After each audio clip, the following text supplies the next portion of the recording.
Ce podcast est une diffusion du Cannes Football Club, l'alternative foot. Allez au cannesfootballclub.com. Bonjour à tous et à toutes et bienvenue à cette nouvelle édition du MLS Africa Plus. Après Coupe du Monde, eh bien oui, on a laissé un peu la poussière retomber. Après la victoire de la France qui a réussi à remporter sa seconde Coupe du Monde de son histoire après la conquête de 1998, soit 20 ans après. Conquête qui s'est accomplie à Moscou. Où était présentée la dernière édition de la Coupe du Monde, mais en fait en Russie. Et pour parler un peu de cette Coupe du Monde, on va faire le tour notamment, bien sûr, du gagnant. On va essayer d'analyser un peu dans quelles circonstances la France a remporté cette Coupe du Monde. Mais on va aussi parler avec lui de la performance des pays africains qu'on n'a pas eu l'occasion d'explorer beaucoup là, dans les analyses. Et bien évidemment, comme notre émission, c'est MLS Africa Plus, c'est évident que nous allons parler de l'Afrique avec lui. Alors, c'est notre co-animateur occasionnel qui revient encore. Il s'agit de Patrick Julliard, journaliste et rédacteur en chef pour Foot Africa 365.fr, page Afrique. Mais maintenant, en plus d'être consultant sur Radio Foot International, il est maintenant rendu sur Europe 1, pouvez-vous croire. Il est monté en grade depuis quelques mois. Alors, c'est donc avec plaisir qu'on le reçoit à nouveau à l'émission aujourd'hui. Patrick, re-bienvenue. Et comment vas-tu après cette victoire de la France? Oui, bonjour Mathieu et merci de me recevoir à nouveau. C'est toujours un plaisir d'échanger avec toi au sujet du football africain en particulier et du football en général. Très heureux de cette victoire puisque ça a donné un petit peu de baume au cœur au pays et puis c'était un petit peu inattendu donc c'est toujours plus agréable dans ces cas-là. Après, il y a beaucoup de choses à dire sur la qualité de jeu en elle-même, si on va un peu plus loin, mais sur la victoire, bon, c'était une soirée de fête à Paris qui me revient en mémoire. Ça fait déjà presque un mois, pardon. Beaucoup de choses se sont passées en France depuis, mais enfin, on peut pas dire qu'il y ait eu que l'été était autant marqué par cette victoire qu'en 98, puisque bon, la première fois c'est toujours la plus belle et puis c'était à domicile, mais enfin, ça donne un petit coup de fouet au football français et en particulier à la qualité de la formation des jeunes joueurs. Ben justement, question rapide, comment on explique cette victoire de la France lors de cette dernière Coupe du Monde? Enfin, comment toi tu l'expliques? Bah, c'est une logique de tournoi en fait, c'est-à-dire que l'équipe de France telle qu'elle a joué lors de cette Coupe du Monde, si on organisait un championnat de 38 journées avec les meilleures équipes nationales, elle gagnerait peut-être pas au bout des 38 journées, mais gagner une Coupe du Monde, c'est gagner un tournoi, c'est-à-dire c'est de l'élimination, il y a un premier tour d'écrémage et puis il y a ensuite uniquement de l'élimination directe et sur ces matchs-là, ce sont les vertus de solidarité, les vertus de compétitivité, le côté effort collectif qui prime sans doute par rapport à la qualité de jeu en elle-même. Et évidemment, les Belges, par exemple, ou les Brésiliens pouvaient être frustrés parce que ils pouvaient peut-être se dire qu'ils jouaient par séquence, ils jouaient mieux au football que les Français, mais gagner une Coupe du Monde, c'est être le meilleur au moment M sur les matchs décisifs. Et c'est ce qu'a fait parfaitement la France, à l'image un peu de Didier Deschamps, qui est typiquement le coach qui arrive à optimiser l'équipe au moment comme disent les anglo-saxons, au moment du momentum, c'est-à-dire du moment où il faut être prêt. Et voilà, c'est une grande qualité, hein, c'est tirer la quintessence au moment crucial. Mais ça n'enlève pas évidemment la frustration qu'a pu générer cette équipe dans les éliminatoires avec des matchs pitoyables contre le Luxembourg par exemple. Voilà, c'est un tout en fait le football. On peut pas oublier tout ce qui s'est mal passé avant, mais il faut pas non plus minimiser le positif. Et le positif, c'est cette victoire à la Coupe du Monde. Donc bravo à l'équipe de France et à son sélectionneur. Et certains choix, notamment les choix des latéraux, parce que Lucas Hernandez et Benjamin Pavard, avant la Coupe du Monde, ils n'avaient pratiquement aucune référence au niveau international et ils n'étaient pas appelés à jouer. Et puis finalement, ils ont tenu leur place. Donc c'est le signe que vraiment l'équipe s'est préparée vraiment pour la compétition et c'est une approche un peu commando pratiquement. C'est-à-dire on a un objectif et on va tout faire pour l'atteindre avant les autres, quoi. Et c'est ce qui a été réussi parfaitement. Voilà, donc je m'incline devant cette réussite magistrale. Mais justement, le style de jeu de Didier Deschamps a été très fortement contesté, en partie à cause des performances d'équipe de France, comme tu dis, pendant les qualifications et même les matchs amicaux avant la compétition. Alors, est-ce que le style de jeu de Deschamps a joué un rôle si fondamental dans les succès de l'équipe de France pendant cette Coupe du Monde? Parce que, justement, les joueurs ont semblé avoir acheté la tactique et le style de l'entraîneur. Ils étaient tous au diapason dans ce style-là. Et on parle d'un effectif où il y a quand même beaucoup de talent. Absolument, c'est exactement ce qui s'est passé. On le voit après un premier match contre l'Australie qui était pas très rassurant. Didier Deschamps a trouvé la formule idoine là contre le Pérou. Ça s'est monté en puissance contre le Pérou. Bon, le Danemark, c'était un match un petit peu, disons un match pour rien puisqu'il a fait jouer en partie les remplaçants et puis la France était déjà qualifiée. Mais globalement, l'équipe est montée en puissance et a su s'approprier les impératifs de Didier Deschamps. Je ne sais pas si ça peut marcher sur du très long terme. C'est pour ça que je parlais sur si ça avait été un championnat de 38 journées, je ne sais pas si ça aurait marché aussi bien, mais sur un tournoi d'un mois, ça fonctionne bien. C'est une réussite, hein. Finalement, la France a gagné avec un jeu qui est assez proche de celui de l'Atlético Madrid, avec en plus Antoine Griezmann comme peut-être joueur le plus décisif, hein, si on compte les statistiques, en but, passe décisive, donc qui est lui aussi un produit de l'Atlético Madrid. Alors que l'Atlético Madrid ne gagne pas la Ligue des Champions puisqu'il tombe sur des équipes plus talentueuses, hein. Il tombe sur le Barça, il tombe sur le Real Madrid. Sur un tournoi d'équipe nationale, cette tactique peut suffire puisque aucune équipe n'a une concentration de talent telle que ce qui se présente au Real Madrid, à Manchester City ou au Barça. Donc Didier Deschamps a été l'architecte d'une équipe c'est une sorte de hérisson, c'est-à-dire une équipe très compacte autour de son but et qui arrive à jaillir et à piquer de manière très efficace. Donc chapeau à lui. Après, quand on me dit que cette tactique va inspirer maintenant tous les championnats et tout ça, il faut rester très prudent, hein. Les modes en football, ça a ses limites et je pense que certaines équipes à très gros budget ne peuvent pas se permettre de proposer un jeu quand même plus défensif. Bon, si Manchester City se met à jouer comme ça va un peu grincer des dents du côté des Émirats Arabes Unis, quoi. Ils veulent quelque chose de plus flamboyant et c'est pour ça qu'ils ont pris Guardiola. Mais au niveau du football de sélection, ça fonctionne et je me rappelle un peu, je parle beaucoup de l'Afrique, c'est mon domaine de spécialisation, mais ce qu'a fait Hervé Renard quand il a amené la Côte d'Ivoire à gagner la Coupe d'Afrique, c'est un peu, au niveau tactique et au niveau des ressorts utilisés, c'est pas très loin de ce qu'a fait Didier Deschamps. Voilà, donc c'était pas non plus flamboyant, mais ça a été très efficace. Donc encore une fois, la vérité appartient aux vainqueurs, même si elle n'est souvent que provisoire, mais en tout cas au moment M, elle leur appartient.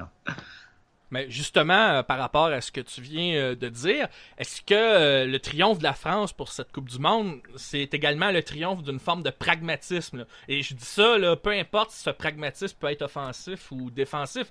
Je pense à Zidane avec le Real Madrid, il y a une forme de pragmatisme aussi dans sa gestion, même si son style est peut-être plus offensif. Donc, c'est pour ça que je te pose la question, est-ce que c'est pas un peu le triomphe du pragmatisme là, dans cette Coupe du Monde, ou en tout cas, c'est pas une tendance qu'on voit, même en football de club, au cours des derniers mois?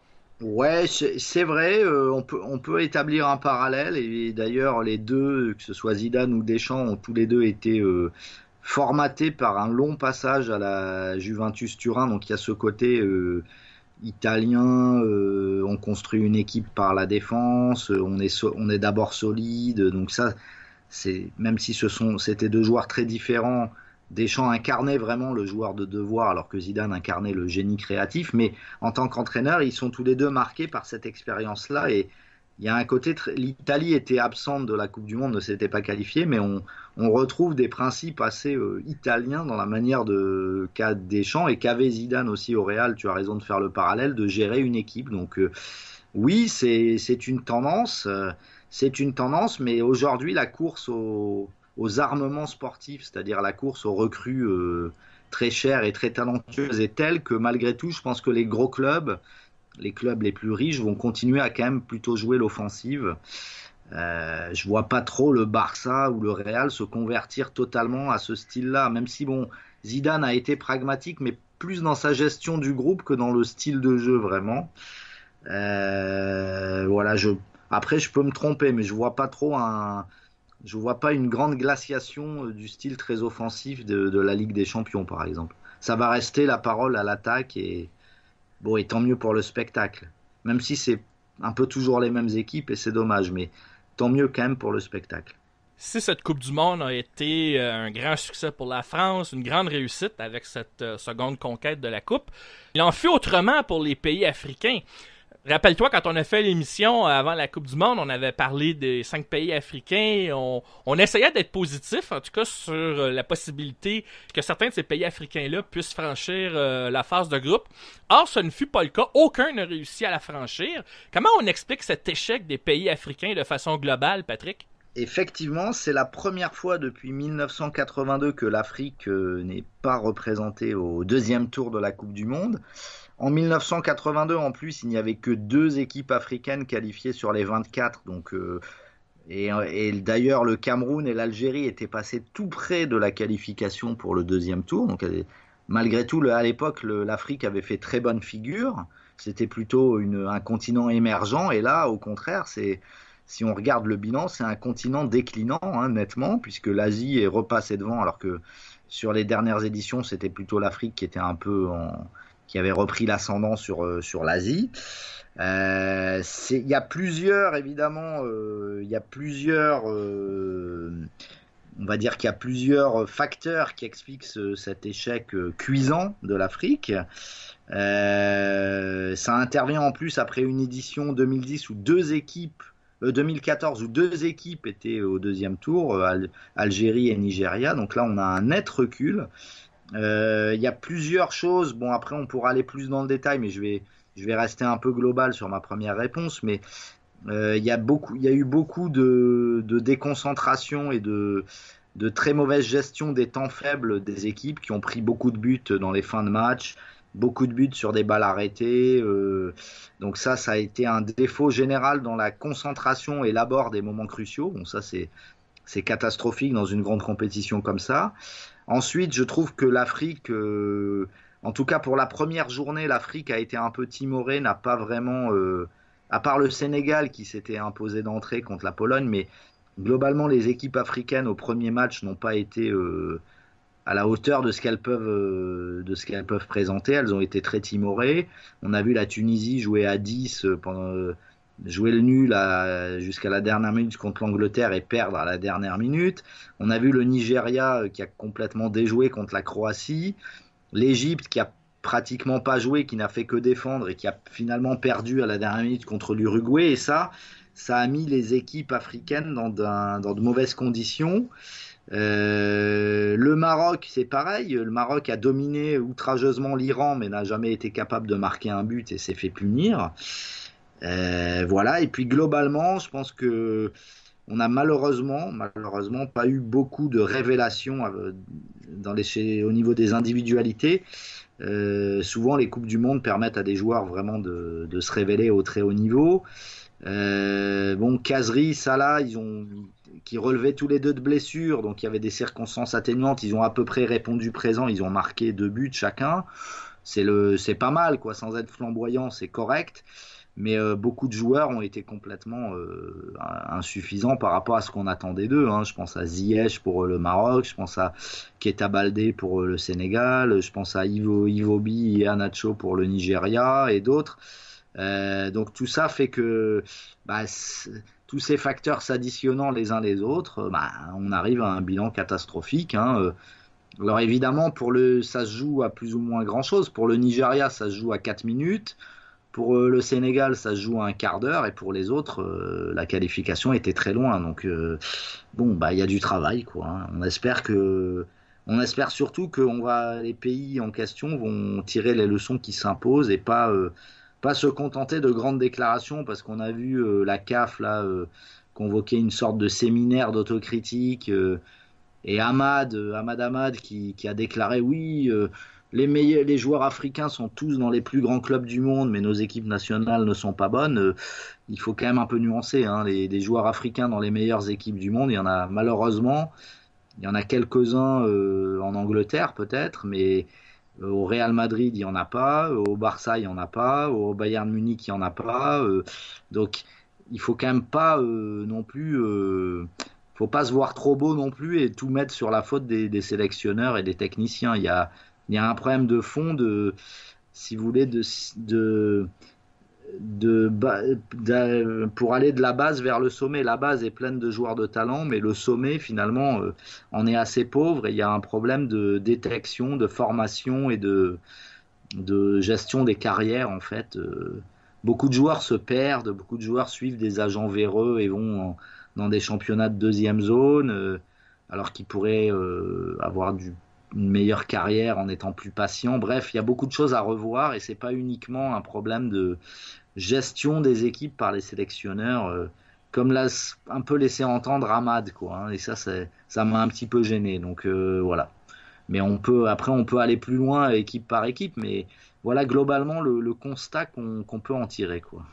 Justement, avant qu'on passe équipe par équipe, je voulais juste savoir, par rapport à ton dernier point, si le manque de continuité au sein du travail en sélection au niveau des fédérations africaines, voire même jusque dans certains clubs africains qui produisent des joueurs africains, dont certains jouent en sélection nationale, parce que tu as parlé de formation, des problèmes de formation, des problèmes de gestion, tout ça. Est-ce que justement ce manque de continuité-là a pas joué aussi un rôle important dans l'échec des pays africains dans cette Coupe du Monde? Alors, en partie, mais aujourd'hui, il faut voir une chose, c'est que même des pays comme l'Égypte ou la Tunisie, qui traditionnellement étaient plutôt des pays dont l'équipe nationale était basée sur une ossature locale, puisque ce sont deux championnats forts du continent, même ces pays-là, aujourd'hui, font majoritairement appel à des joueurs qui évoluent à l'étranger, qui évoluent en Europe ou dans les pays du Golfe Persique. Et donc, je ne sais pas si on peut encore établir un lien aussi clair. À une époque, c'était simple. L'Égypte, c'était les meilleurs joueurs de Halali et du Zamalek du Caire, et puis on avait une équipe nationale. C'est plus exactement comme ça aujourd'hui, puisque ces pays ont été rattrapés par la crise économique post-printemps arabe et leurs clubs ont été obligés de vendre des joueurs de plus en plus jeunes pour compenser des pertes de recettes sur le plan domestique, perte de recettes billetterie des stades, perte de recettes sponsors et droits télé. Bref, donc je ne sais pas si on peut autant établir une corrélation. Moi, ce qui me choque plus, c'est que on voit par exemple des équipes nationales africaines U17 ou U20 briller dans les compétitions, même dans les coupes du monde. Hein. Il y a régulièrement des équipes demi-finalistes et tout ça. Et après, ces joueurs qui sont si brillants dans les catégories de jeunes, parfois, ils se perdent un peu au moment de franchir le dernier palier vers le très haut niveau. Et c'est là-dessus qu'il faut, je pense, travailler. Voilà, il y a pas mal de margoulins en Afrique qui créent des académies locales pour soi-disant former des jeunes, mais c'est surtout pour prendre de l'argent et c'est un peu ce qu'on appelle des académies poubelles, quoi. Donc il faudrait un peu rationaliser les choses et un peu tuer les brebis galeuses, quoi. Il y a un travail à faire là-dessus. Bon, là, on est vraiment sur la globalité du football africain, mais un continent aussi peuplé et aussi fanatique de football que l'Afrique, parce que toute l'Afrique est un continent fanatique de football. Tous les jeunes Africains jouent au football. Alors l'Asie, c'est un continent qui a vu le football se développer, mais on ne peut pas dire que toute l'Asie soit aussi fanatique de foot que ne l'est l'Afrique. Donc l'Afrique devrait être au-dessus. Le Nigeria, par exemple, je pense vu la taille du pays, vu le maillage un peu, parce que c'est un pays très urbanisé où il y a beaucoup de grandes villes, où il y a beaucoup de clubs et tout ça, il y a une défaillance au niveau un peu de la détection des talents, je pense. Donc ça a été un petit peu une déception de cette Coupe du Monde. Hein. Il y a un certain déficit de talent, alors que c'est un pays qui en regorge. Voilà, donc c'est un peu attristant pour l'Afrique et je pense que les pays ne doivent pas se reposer uniquement sur les binationaux c'est très bien les binationaux, ça peut renforcer une équipe, mais une équipe africaine aujourd'hui, elle doit avoir deux jambes, quoi. Elle doit avoir la jambe du football local et la jambe des binationaux, mais elle peut pas être atrophiée et avoir une seule jambe. Donc ça, c'est une vraie réflexion à mener, quoi. Ouais, parlant d'une seule jambe, on va parler d'abord de l'Égypte.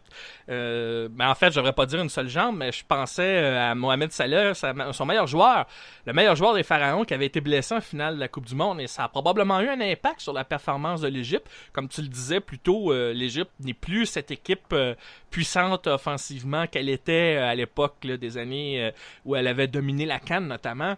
On en avait parlé dans le podcast précédent à la Coupe du Monde. L'Égypte faisait face à la Russie, le pays hôte, et on se doutait bien que le pays hôte allait fort probablement avoir les faveurs de l'arbitre, mais allait probablement jouer de façon un peu plus inspirée devant ses partisans. Et là, ensuite, on découvre que l'Uruguay a été très solide défensivement. Alors, c'était beaucoup demandé à l'Égypte de franchir la phase de groupe pour se rendre en ronde éliminatoire, surtout avec un Salah qui n'était pas à 100%.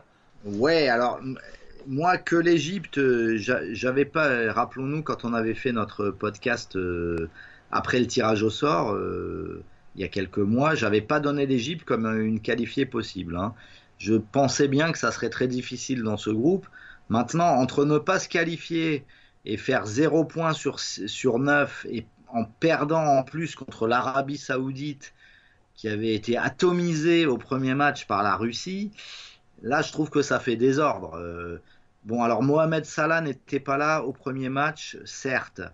Mais au premier match, l'Égypte a joué sa partition. C'était une équipe très défensive, hein, entraînée par Hector Cooper, qui est un des entraîneurs les plus défensifs de la planète. Elle a failli réussir à prendre un point contre l'Uruguay. Bon, elle s'est inclinée sur une erreur d'inattention. C'est pas encore déshonorant, mais c'est après que ça s'est vraiment gâté. La défense a volé en éclats contre la Russie, qui était pourtant pas un foudre de guerre. Et ensuite, elle n'a pas été capable d'au moins sauver l'honneur contre l'Arabie Saoudite. Donc pour moi, c'est un mondial calamiteux qu'a fait l'Égypte. Et à tous les niveaux, l'équipe a été complètement dépassée, quoi, hein. Donc le milieu de terrain, j'ai du mal à avoir du positif. El Neni, c'était un peu juste. L'attaque, Salah a fait ce qu'il a pu, il a mis 2 buts, mais enfin c'était encore une équipe totalement dans la Salah dépendance et il n'y avait pas de plan B. Marwan Mohsen a été insuffisant, on le savait déjà, mais là il a joué malheureusement, j'allais dire, puisque ça aurait dû être Mohamed Salah. Bref, c'était un petit peu la maison des courants d'air, hein, l'Égypte, hein, donc moi, je retiens pas grand-chose de positif, hein, de cette équipe. Elle avait en plus perdu son gardien numéro 1. Il avait été remplacé par son homonyme, d'ailleurs. Le El Shenaoui du Zamalek avait été remplacé par le El Shenaoui du Hali, qui a pas été mal, mais bon, il pouvait pas à lui tout seul sauver l'équipe. Bref, moi, je retiens pas grand-chose de positif. Là, l'Égypte a recruté encore un sélectionneur d'Amérique hispanique, le Mexicain Aguirre. Bon, je sais pas quel est le plan de l'Égypte, hein. J'aurais plutôt vu l'Égypte se régénérer avec un entraîneur local, mais bon, visiblement c'est pas la décision qui a été prise. On va voir ce que ça va donner. L'Égypte qui doit pas traîner en éliminatoire de la CAN puisqu'elle a perdu le premier match de poule l'année dernière contre la Tunisie. Donc bon, il faudra faire attention, même si je pense qu'elle peut viser largement une des 2 places qualificatives. Voilà, mais pour moi, l'Égypte, c'est encore une fois une Coupe du Monde à oublier et complètement ratée pour l'Égypte. Ça fait 28 ans qu'ils n'avaient pas joué. Bon, si c'était pour faire ça, c'était même pas la peine de venir, quoi, j'allais dire. Ouais, le constat est dur, mais bon, probablement mérité. Maintenant, on va parler un peu du Maroc. On avait dit lors de notre podcast pré-Coupe du Monde que le Maroc devait réussir son entrée face à l'Iran afin de tirer profit de l'affrontement entre l'Espagne et le Portugal. Or, l'Espagne et le Portugal ayant fait match nul 3-3, il y avait une opportunité en or pour le Maroc de débuter en force. Et malheureusement, ils se sont fait battre par l'Iran dans les derniers instants du match. Et à cause de ça, la formation d'Hervé Renard, les Lions de l'Atlas ont dû partir un peu avec avec un retard dans l'embrayage, quoi. Parce que ça devenait compliqué face à l'Espagne et au Portugal, même si l'effort était là et qu'ils ont même réussi à soutirer un verdict nul face à l'Espagne. Malheureusement, c'était un peu comme trop peu, trop tard. Par contre, j'ai remarqué sur les médias sociaux que les Marocains étaient très fâchés de l'arbitrage, entre autres, et ils en sont même venus à blâmer cet arbitrage pour expliquer leur élimination en phase de groupe. J'ai même vu des gens qui ont crié aux théories du complot en disant que la VAR elle avait été conçue pour que le Maroc ne puisse pas se qualifier. C'était rendu un véritable délire. Mais il faut savoir raison garder, et je voulais savoir, Patrick, comment on explique d'abord ce retard à l'allumage du Maroc et que le pays est manqué d'opportunistes et qu'Hervé Renard, qui est pourtant un habitué des opérations commando, est-ce qu'il lui manquait des éléments dans sa formation? Tu disais qu'il y avait des joueurs qui ont pas livré la marchandise, par exemple. Moi, je serais curieux de t'entendre là-dessus. En quoi le Maroc a vraiment échoué? Le Maroc a échoué sa Coupe du Monde dès le premier match. On l'avait assez souligné et les faits nous ont donné raison. Si le Maroc ne gagnait pas son premier match, il serait en grande difficulté et il l'a été. Je veux dire, vous êtes dans une poule où il y a le Portugal et l'Espagne, c'est-à-dire le champion d'Europe en titre, le Portugal, et l'Espagne qui avait quand même gagné il n'y a pas si longtemps que ça l'Euro et la Coupe du Monde avec des joueurs exceptionnels. Si vous jouez l'Iran, qui est une équipe à votre portée au premier match, si vous la battez pas, et pire si vous perdez, vous êtes mort. Donc c'est pas possible.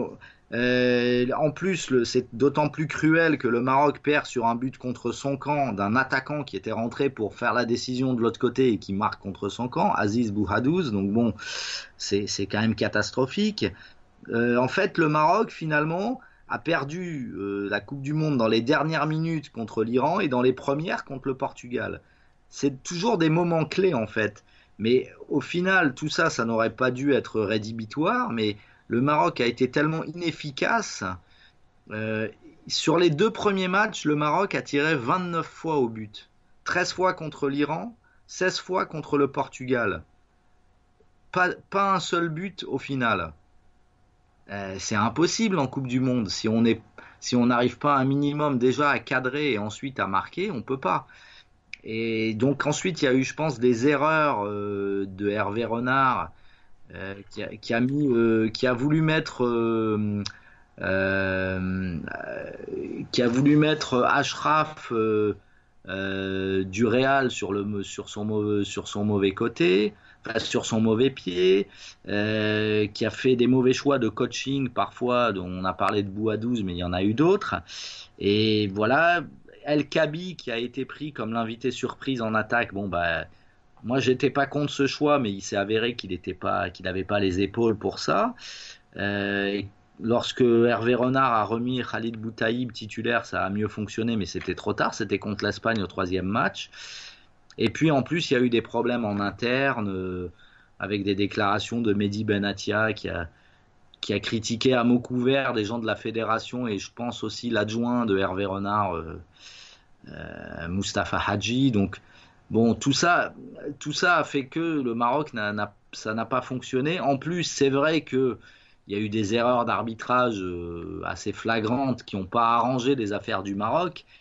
Mais tout ça, je pense notamment au match contre le Portugal, et je pense au but égalisateur de l'Espagne, puisque le corner qui amène l'égalisation a été tiré du mauvais côté.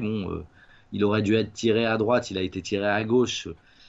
Je ne sais pas d'ailleurs si le Maroc a déposé une réserve technique après la sortie de but, mais bon, ça n'a pas dû être retenu de toute façon. Mais c'est pas assez pour expliquer disons que le sort contraire ne suffit pas à expliquer l'élimination. Le Maroc a plutôt bien joué, mais bien joué, si on ne marque jamais un but ou presque, ça peut pas suffire dans une Coupe du Monde. Donc voilà, le constat est sévère, mais le Maroc a payé un peu sa sécheresse offensive, quoi, j'allais dire.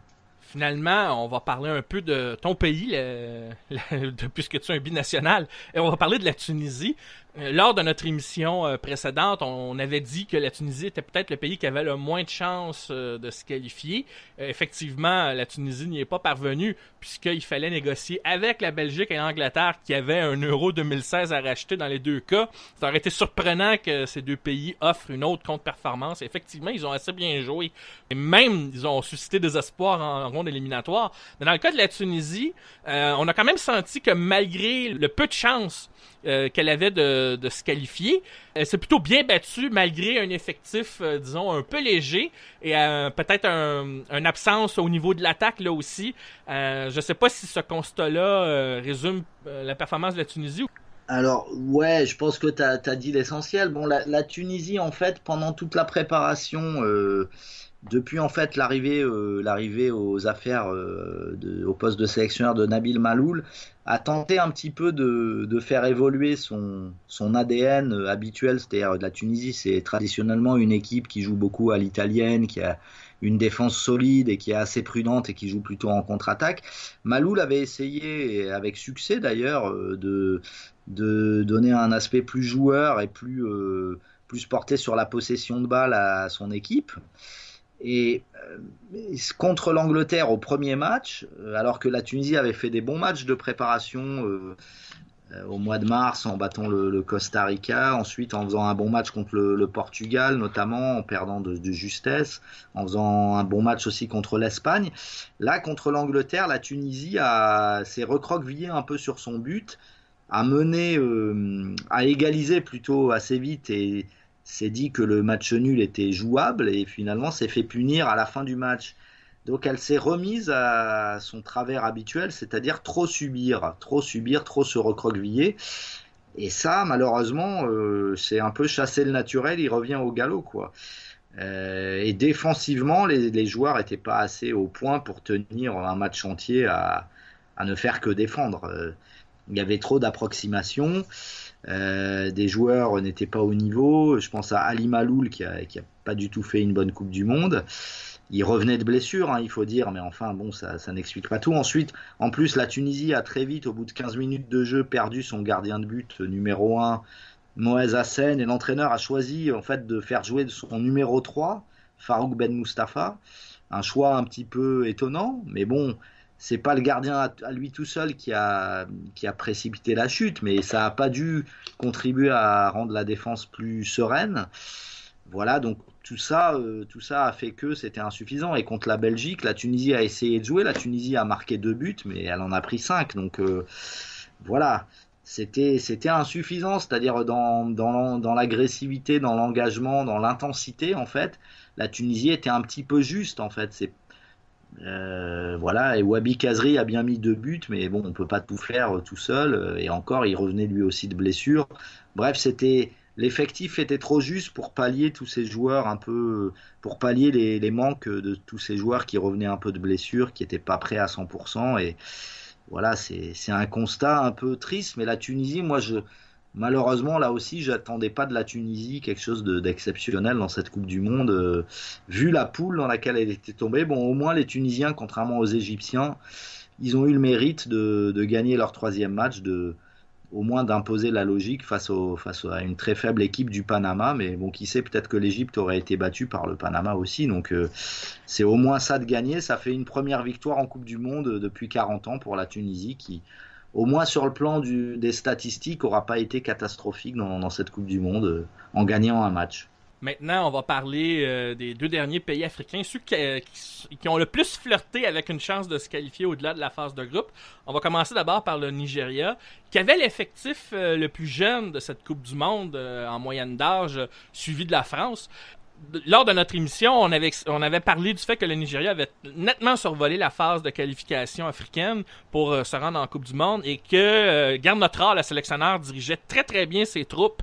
Malheureusement, les Super Eagles ont semblé, face à l'Argentine, lors du match ultime, ils ont semblé un peu trop respecter leur adversaire alors que l'Argentine était clairement à leur portée. Et Dieu sait pourtant que les Nigérians étaient au courant de ça parce que ils avaient battu l'Argentine en match amical de façon plutôt convaincante, on peut dire. Mais en Coupe du Monde, on a l'impression qu'ils ont comme bloqué. Est-ce que c'est le manque d'expérience de ce groupe-là, comme Garnotral l'a affirmé, qui a joué un rôle ou qui explique un peu cet échec du Nigeria dans le dernier droit à se qualifier? Surtout qu'on est habitué de voir le Nigeria se rendre en huitième de finale. C'est le pays africain qui s'est rendu le plus souvent au tour suivant. Ouais, je crois que c'est une des causes principales de cet échec, bon, qui est relatif, mais qui est quand même un échec. Le Nigeria a manqué d'expérience et en plus, là aussi, le Nigeria a perdu son gardien de but, l'homme de base de Garnotror, c'était Karl Ikeme, qui était le gardien de Wolverhampton, qui a été victime d'une leucémie.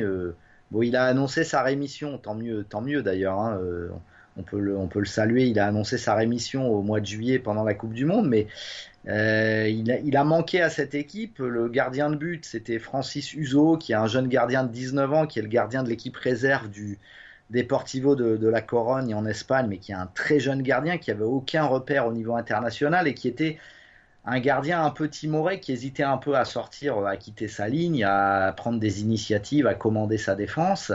Ça a joué quand même, je pense, de manière importante, du moins de manière substantielle dans l'échec du Nigeria. C'est pas la seule raison. Moi, je pense que le Nigeria doit cette non-qualification surtout à un premier match catastrophique contre la Croatie, où on a vu le Nigeria totalement subir les événements, être très passif, ne pratiquement rien proposer pendant 1h30.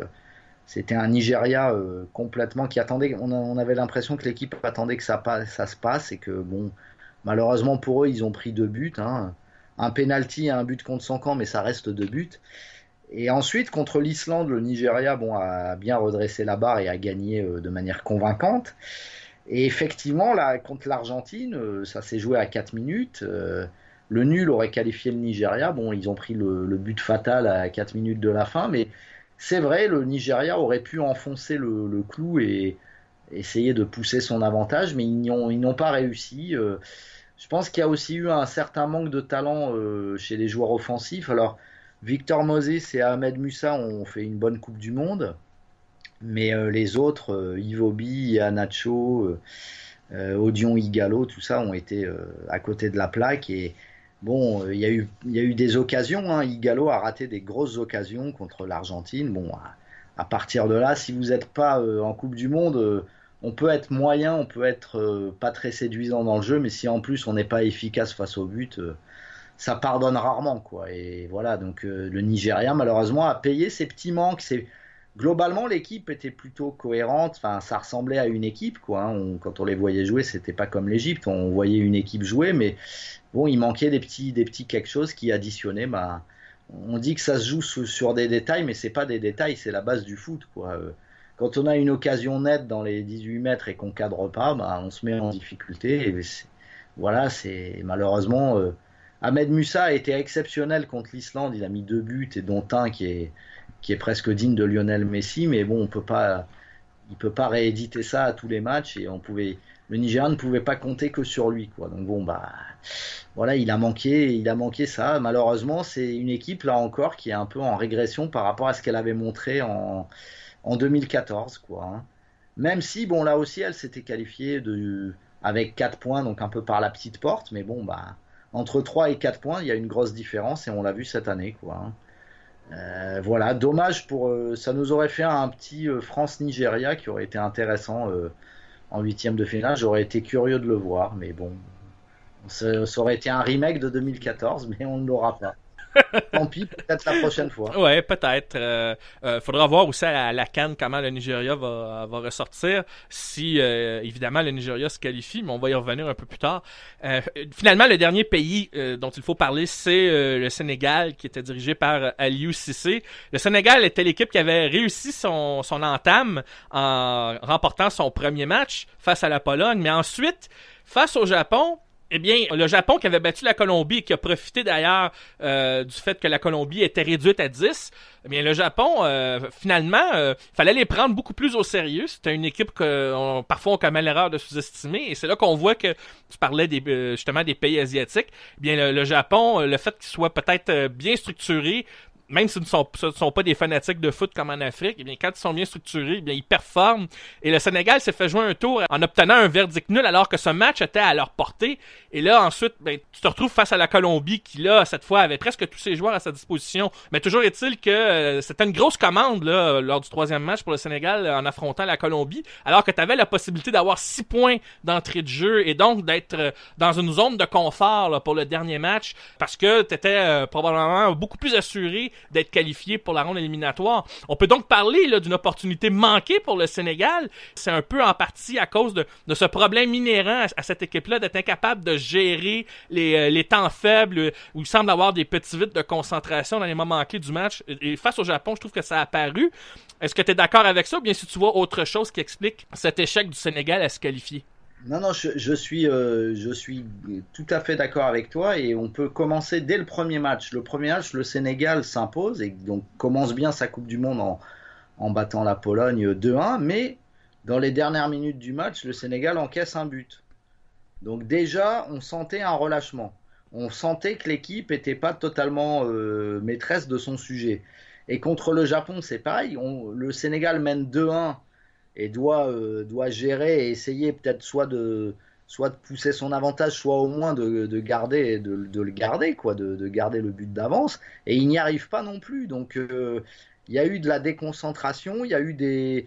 Bon, là encore, le gardien de but, Kadi Mendiaye, on sait qu'il a un style pas très académique. C'était le seul joueur local de l'équipe. Il joue au Roya en Guinée. Il peut faire de très grands arrêts comme faire des grosses bévues.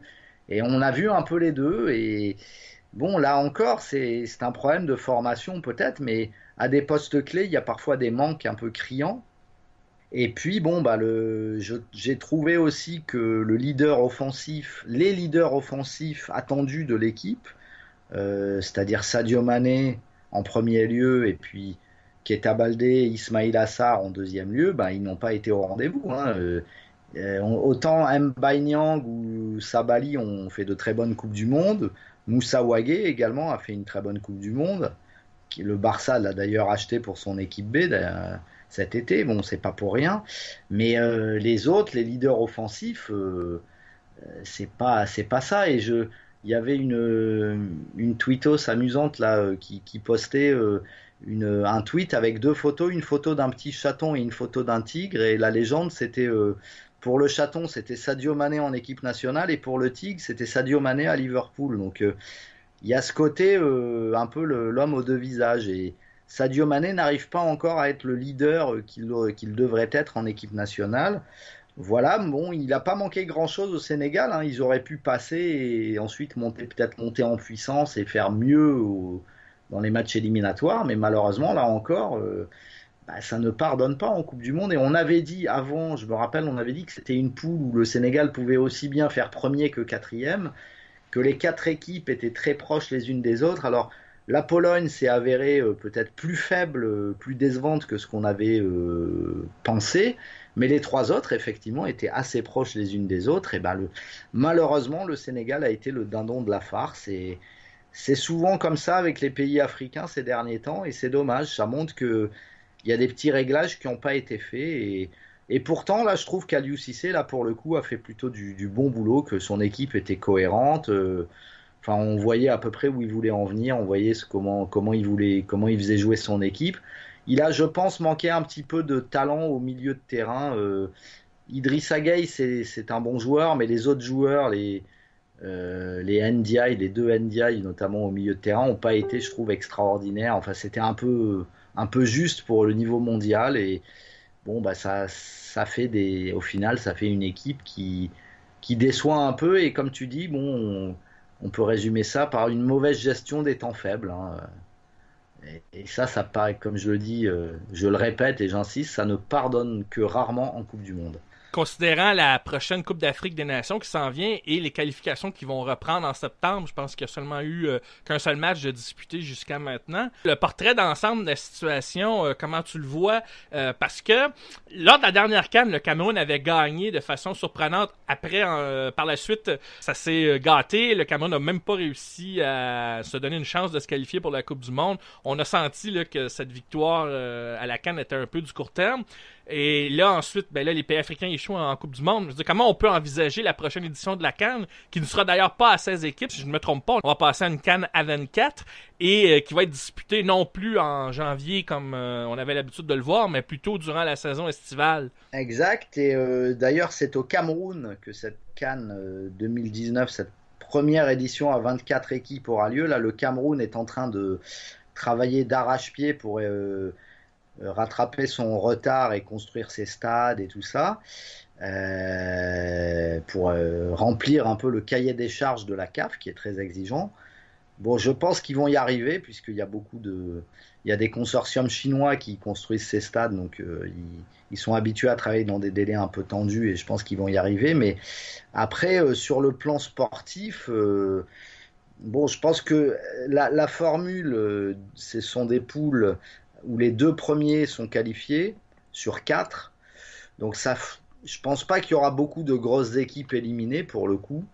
On devrait retrouver tous les ténors, même ceux qui sont pas au mieux comme l'Algérie ou comme l'Égypte. Je pense qu'ils se qualifieront pour cette Coupe du Monde. Le Nigeria devrait quand même se méfier. Ils ont perdu à domicile leur premier match contre l'Afrique du Sud. Et dans un groupe qui compte également la Libye et les Seychelles, il va falloir aller rattraper les points, notamment contre la Libye et qui joue sur terrain neutre en Tunisie. Mais c'est jamais facile à jouer, la Libye, c'est assez coriace. Donc le Nigeria va devoir se méfier quand même. Voilà, à part ça, bon, je vois pas énormément de surprises. Je vois pas de surprise. La première journée, il y avait une autre surprise, c'était la défaite de la Côte d'Ivoire chez elle contre la Guinée. Donc là aussi à suivre avec la Guinée, avec Naby Keïta notamment qui est en verve à Liverpool, enfin qui a fait des débuts fracassants avec Liverpool, donc peut-être qu'il peut booster un peu ce CD national de Guinée. Voilà, bon, il est un peu tôt je pense pour dire, mais bon, c'est une CAN qui va, c'est assez curieux puisque la première journée des éliminatoires a eu lieu au mois de juin 2017.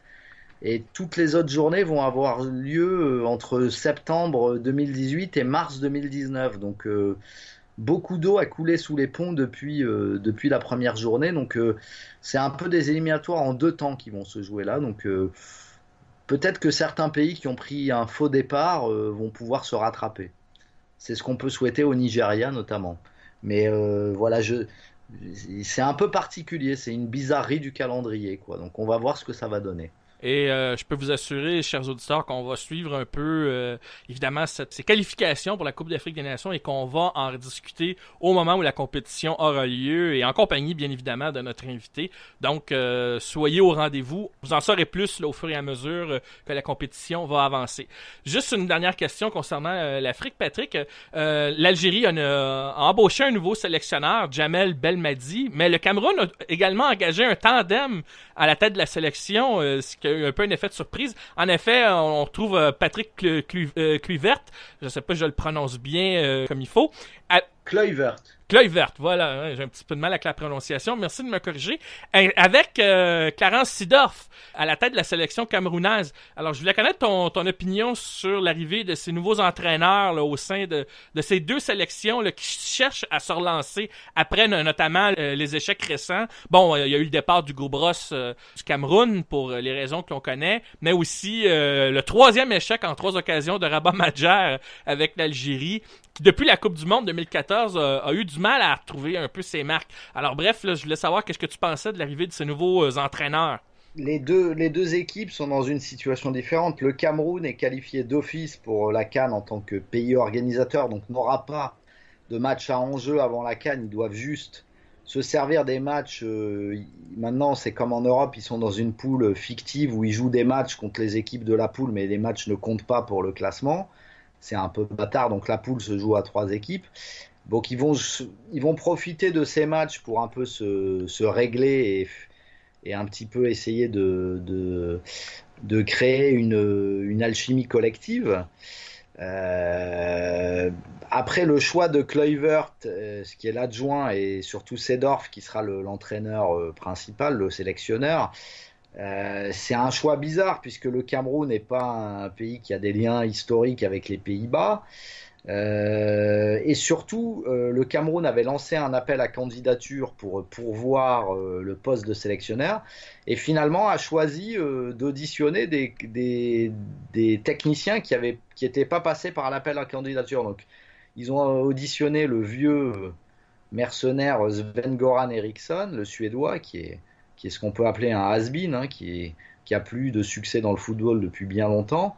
Et le duo, au contraire, de jeunes entraîneurs composés de Seedorf et Kluivert. Bon, je pense que c'est mieux qu'Eriksson, hein, disons-le clairement.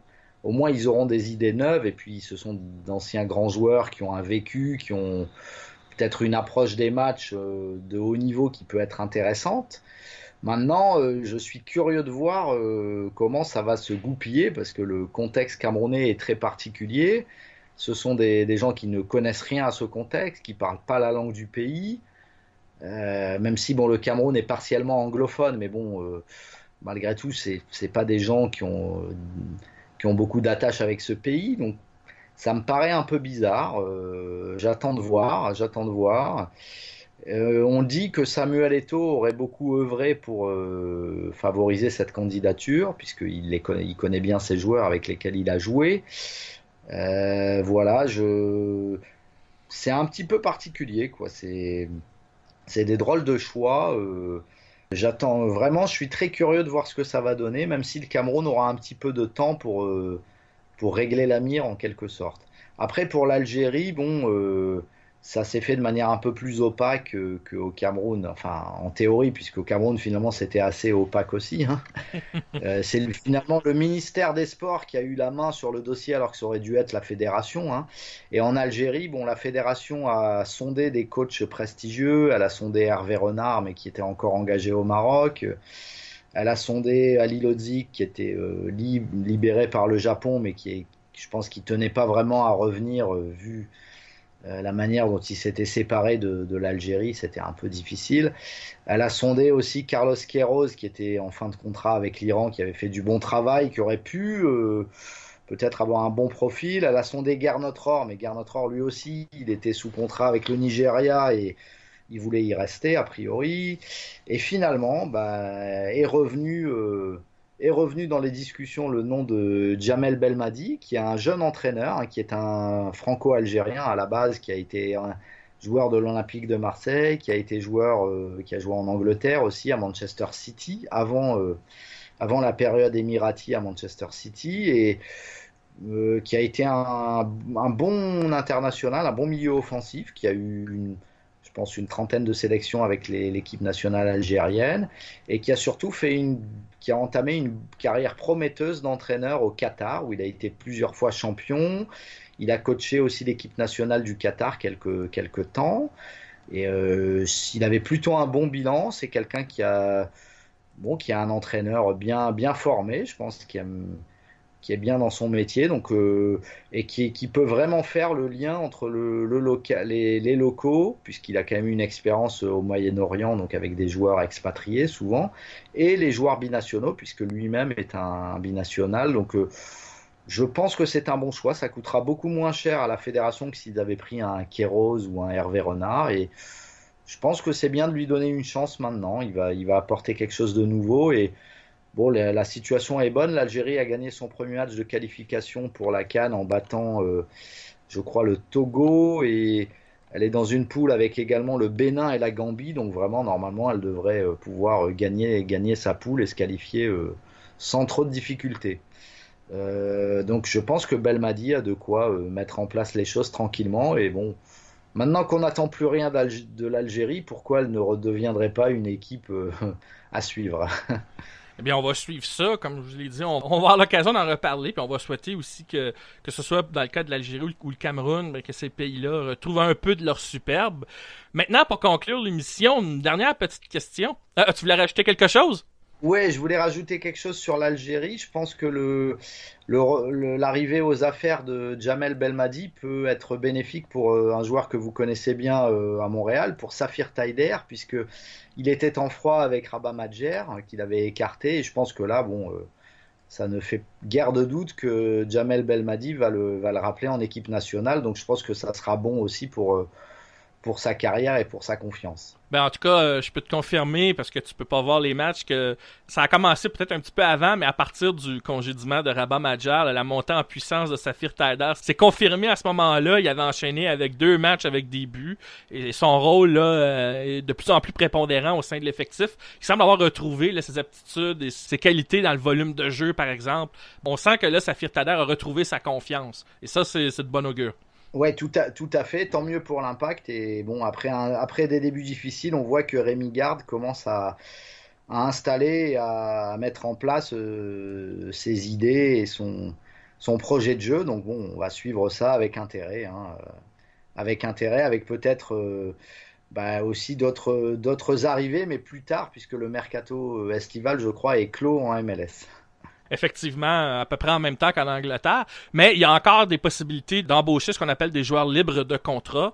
Ça, c'est jusqu'au mois de septembre, mais après ça, les effectifs sont gelés en vue là, de la fin de la saison et évidemment ce que vous appelez en anglais les playoffs, les séries éliminatoires pour la Coupe MLS. Ça va être donc à suivre, mais évidemment, il y a moins de mouvements de personnel. Mais ceci dit, l'Impact, et tu l'as remarqué, j'ai écrit un article là-dessus, a bougé dans les derniers instants. C'est peut-être pas la même chose que Jimmy Briand, bien entendu, mais je trouve que les acquisitions ont quelque chose d'intéressant, et pas seulement parce que ce sont des joueurs africains, mais parce qu'ils peuvent apporter quelque chose. D'ailleurs, petite parenthèse, lors du dernier match disputé là, contre le Real Salt Lake, eh bien, même s'ils n'ont pas mis de points sur la feuille de pointage, Quincy Amarikwa et Michael Azira sont rentrés en cours de match comme substituts, et tout de suite, ils ont eu un impact sur le jeu. Alors ça, c'est bon signe, et moi, je suis persuadé qu'avec leur expérience, ils vont être encore capables d'aider une équipe l'an prochain. Déjà, là, quand on parle beaucoup de profondeur, bien, ces joueurs-là vont aider, en espérant que durant le prochain mercato là, de l'entre-saison, eh bien là, Rémi Garde et le staff parviennent à aller chercher un numéro 9, mais là, de plus grande classe, mais aussi, je le répète souvent, un milieu offensif axial là, qui va aider au niveau de la construction du jeu.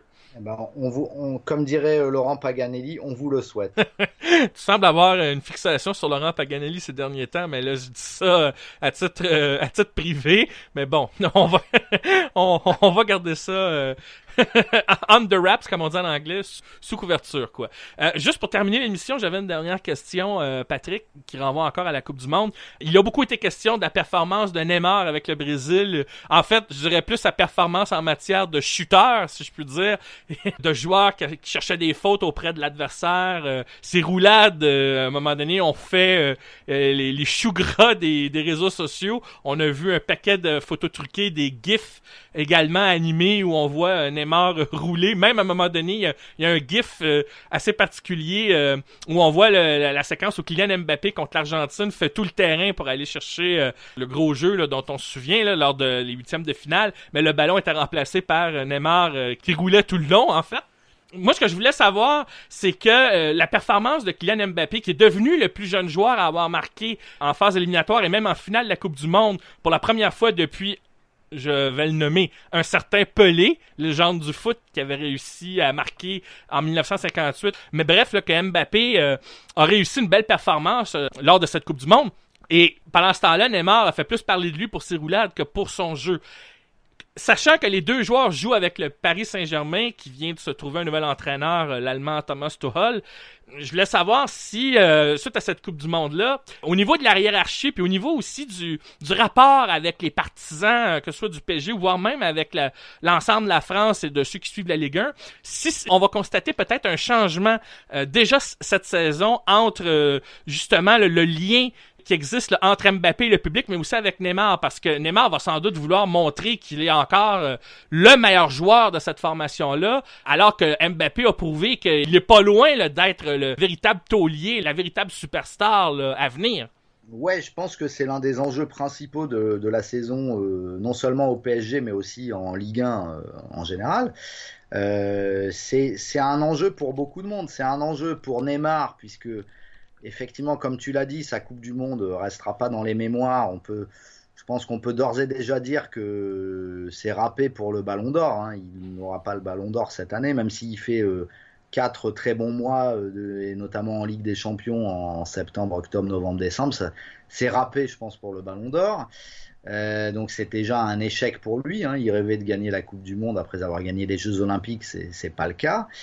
Il va devoir, en fait, Neymar, il va devoir tourner la page de la Coupe du Monde, la page des roulades, la page des moqueries, et rouvrir une nouvelle page avec des buts, avec des gestes géniaux, et remontrer au monde, rassurer les gens qui peuvent un peu douter, rassurer les gens au sujet du fait que c'est bien lui le meilleur successeur possible de Messi et Cristiano Ronaldo. L'enjeu, c'est pas moins que ça, quoi.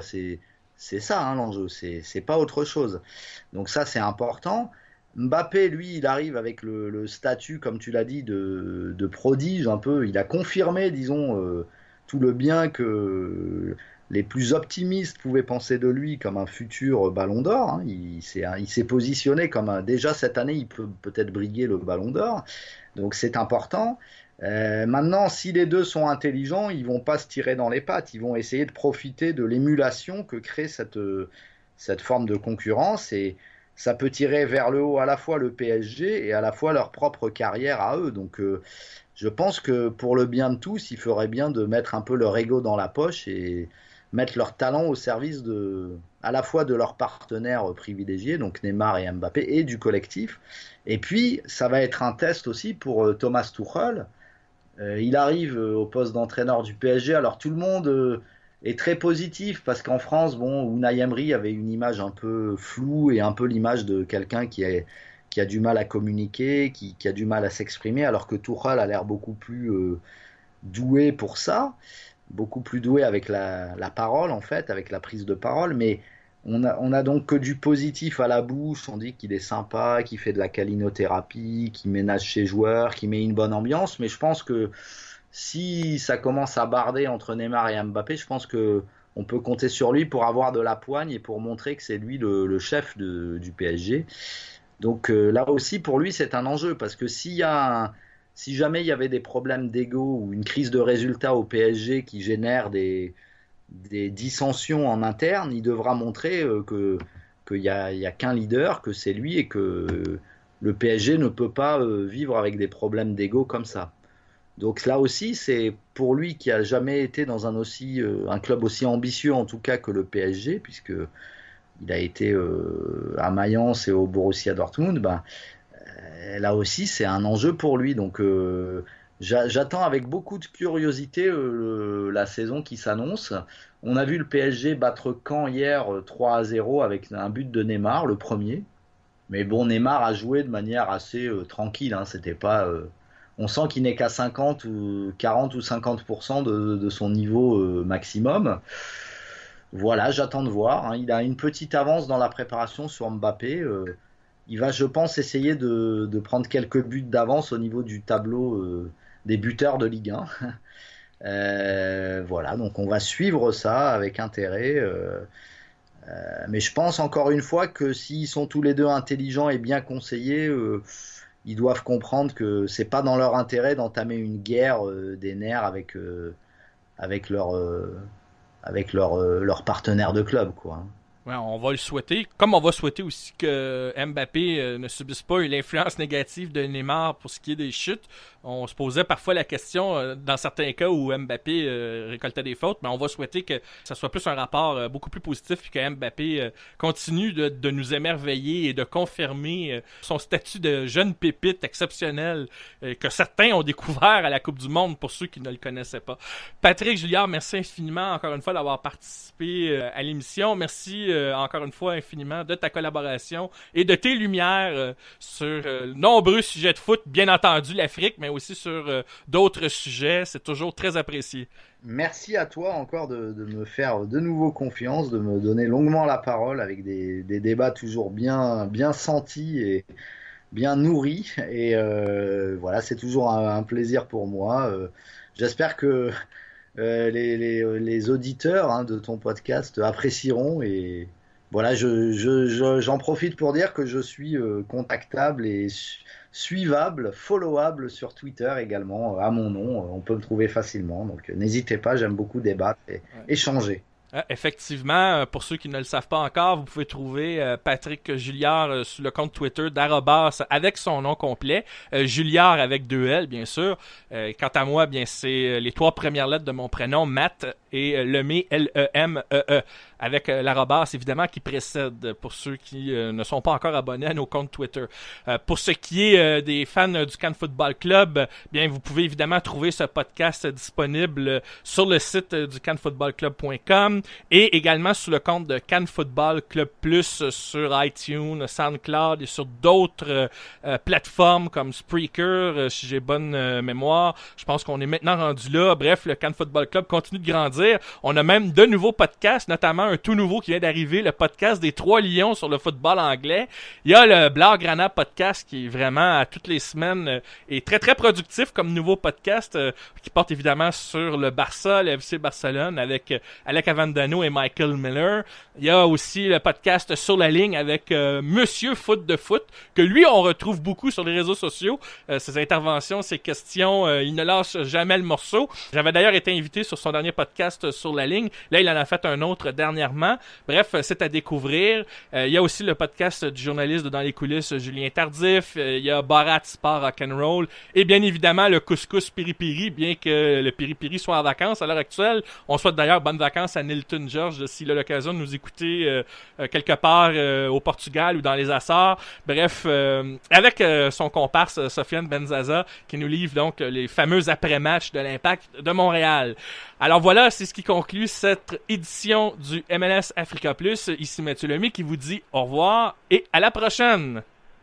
Feel the magic in the air, aïe, levez les mains en l'air, allez, allez, allez. Feel the magic in the air, aïe, levez les mains en l'air, allez, allez, allez. Feel the magic in the air.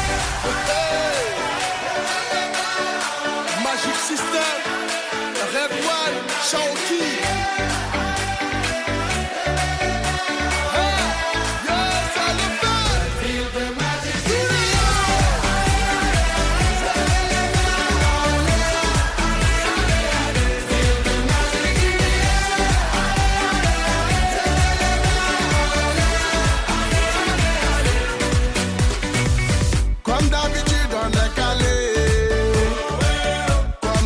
Ça va aller, on te met l'ambiance à gogo,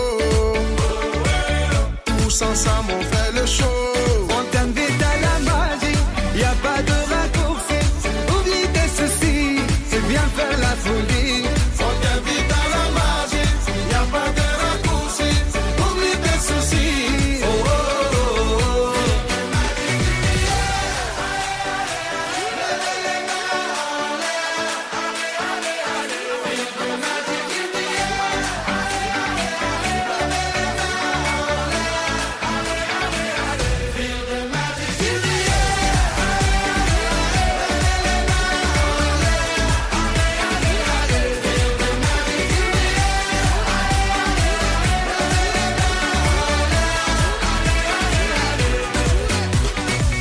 C'est pas seulement pour les bobos, nous on vient d'Anou Mambo. Mon ami, si tu as le niveau, rejoins-nous pour t'enjailler. On t'invite à la magie, y'a pas de raccourci, oublie tes soucis et viens faire la folie. On t'invite à la magie, y'a pas de raccourci, oublie tes soucis. Oh, oh, oh, oh.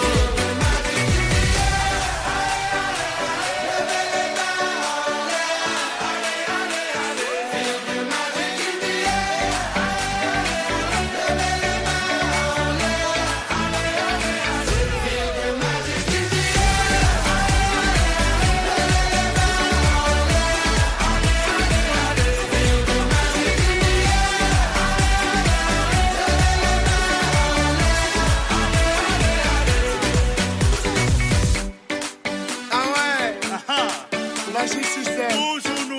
Ah, ça change pas. Ah ouais. Ah, Shaoki avec Red One. Est-ce que ça marche?